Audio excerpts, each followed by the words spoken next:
굿모닝 마켓입니다. 금요일장은 호재와 악재가 겹친 날이었습니다. 대형은행 세 곳이 호실적을 발표하면서 분위기를 띄우나 싶었지만 부진했던 3월 소매 판매가 시장을 눌렀고요. 또 일부 연준 인사들이 추가 금리 인상을 지지했습니다. 시장은 이러한 호재와 악재를 저울질하다가 결국 추가 긴축 가능성에 무게를 두면서 하락 마감을 했는데요. 금리 올려 이런 말만 나오면 하락하는 시장을 한번 점검해보고 이번 주 실적 발표 포인트까지 짚어보겠습니다. 3대 주요 지수 모두 하락 마감했습니다. 다우지수가 0.42%, 나스닥이 0.35%, S&P 500 지수가 0.21% 하락했죠. 그래도 주간 단위로는 모두 오름세였는데요. 헬스케어주 더글본 다우지수 1.2% 올랐고요. 나스닥과 S&P 500 지수 각각 0.3 그리고 0.8%가량 올랐습니다. 대형은행 실적부터 보시죠. 실리콘밸리 은행 사태 이후 첫 은행 실적 발표인 만큼 관심이 집중됐는데요. JP모건은 전년 동기 대비 52% 급증한 순이익 그리고 마찬가지로 25% 크게 오른 매출을 발표했습니다. 웰스파고도 시장 예상치를 웃도는 매출과 순이익을 발표했고 시티그룹도 호실적을 기록했는데요. 전년 동기 대비 상승률 보시죠. 17%, 32%, 12%, 7% 나름대로 다 큰 숫자들이 나왔습니다. 기준금리가 오르면서 예대 마진이 커진 덕분에 수익성이 강화된 모습이었습니다. 대형은행의 깜짝 선방에 은행주에 대한 불안은 다소 잠잠해졌고요. 또 오히려 은행주로 매수세가 몰리는 모습까지도 보였는데요. 웰스파고는 충당금 규모를 예상보다 크게 늘린 탓에 약보합 마감했지만 JP모건 체이스가 7.5%, 시티그룹은 4.78% 강세였습니다. 지도로 한번 보실까요? 지도로 봐도 금융주, 그리고 이 중에서도 은행 섹터에 가장 밝은 초록불이 켜져 있는 걸 볼 수가 있는데요. 반면 전체적으로는 좀 거무튀튀한 색을 띠고 있죠. 이렇게 전체적으로 시장이 침울했던 1차적인 이유, 미국의 소비가 꺾였기 때문입니다. 3월 소매 판매가 전월보다 1% 감소하면서 시장 추정치보다 감소폭이 더 컸습니다. 2월 수정치 마이너스 0.2와 비교해봐도 감소폭이 더 가팔라졌죠. 미국 국내 총생산의 70%를 차지하는 소비가 둔화됐다는 점에서 불안한 신호로 읽혔는데요. 연준의 긴축 사이클이 실물 경제에 미치는 영향이 숫자로 나타나고 있다는 분석입니다. 그런데 여기에다가 크리스토퍼 월러 연준 이사와 래피얼 보스틱 애틀랜타 연은 총재가 추가 긴축 필요성을 언급하다 보니까 주가는 하방 압력을 받을 수밖에 없었습니다. 연준 내 비둘기파로 통하는 월러 이사가 인플레이션이 여전히 너무 높다며 추가 긴축을 시사한 건 의미가 좀 있는데요. 최근 소비자 물가지수, 생산자 물가지수 모두 상승세가 둔화하고는 있지만 1년 기대 인플레이션은 오히려 오르고 있습니다. 또 월스트리트저널이 경제학자를 대상으로 설문조사한 바 경제학자들도 물가 잡기가 힘들다고 보고 있는데요. 빨강색 선이 올해 4월 전망치고요. 파랑색 선은 올해 1월 전망치입니다. 전체적으로 물가 상승률 전망치가 한 단계 올라간 것 보이시죠?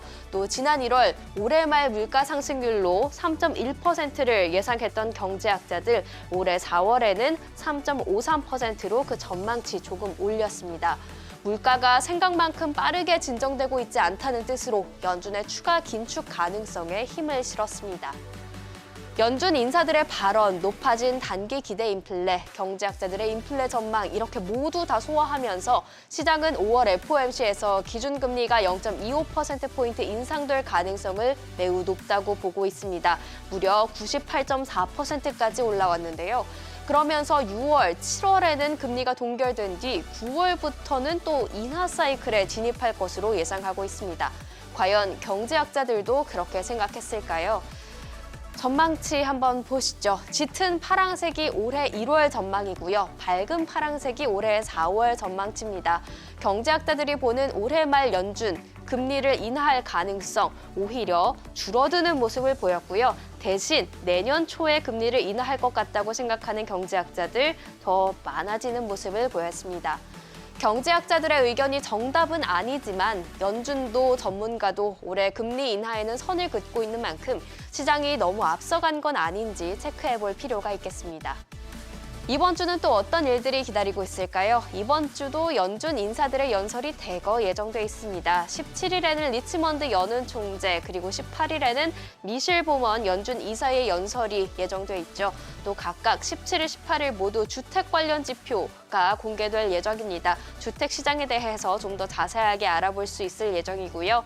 19일에는 연방준비제도의 베이지북이 공개되고 연준 내 3인자로 통하죠. 뉴욕 연은 총재의 연설까지도 예정이 돼 있습니다. 20일에는 노동시장, 제조업 업황, 주택시장 등을 알 수 있는 다양한 경제 지표가 예정이 돼 있고요. 또 무려 5명의 연준 인사들이 연달아서 발언대에 오릅니다. 21일에는 4월 제조업, 서비스업 PMI 예비치가 공개되고요. 또 리사쿡 연준 이사 연설도 준비돼 있습니다. 어닝 시즌도 바쁘게 돌아갈 예정입니다. S&P 500 기업 중 58곳이 실적을 발표할 예정인데요. 17일부터 20일까지 찰스 슈왑, 뱅크 오브 아메리카, 골드만삭스, 모건 스탠리 등 은행주들의 실적 발표가 이어집니다. 은행권 위기를 어떻게 지나가고 있는지 이번 주를 보내고 나면 좀 더 자세히 알 수 있겠죠. 또 18일에는 넷플릭스, 19일에는 테슬라 등 서학개미들이 좋아하는 기업들도 실적을 발표하는데요. 주요 포인트 한번 체크해 보시죠. 규모가 큰 은행 중에서는 찰스 슈왑, 뱅크 오브 아메리카가 전년 동기 대비 순이익 증가가 기대가 되고요. 골드만삭스와 모건 스탠리는 순이익 감소가 예상이 되고 있습니다.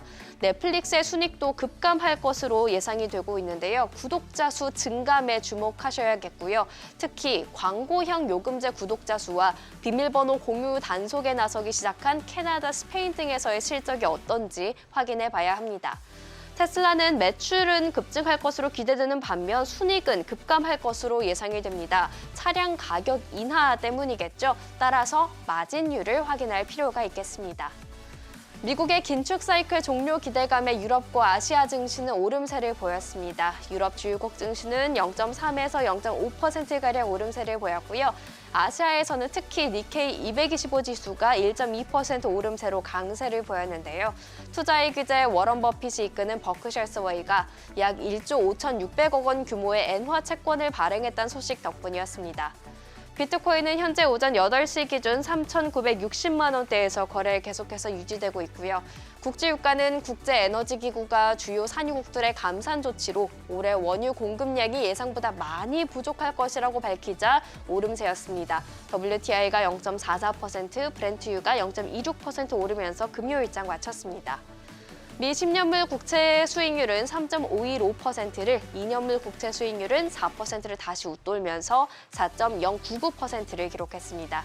지금까지 굿모닝 마켓이었습니다.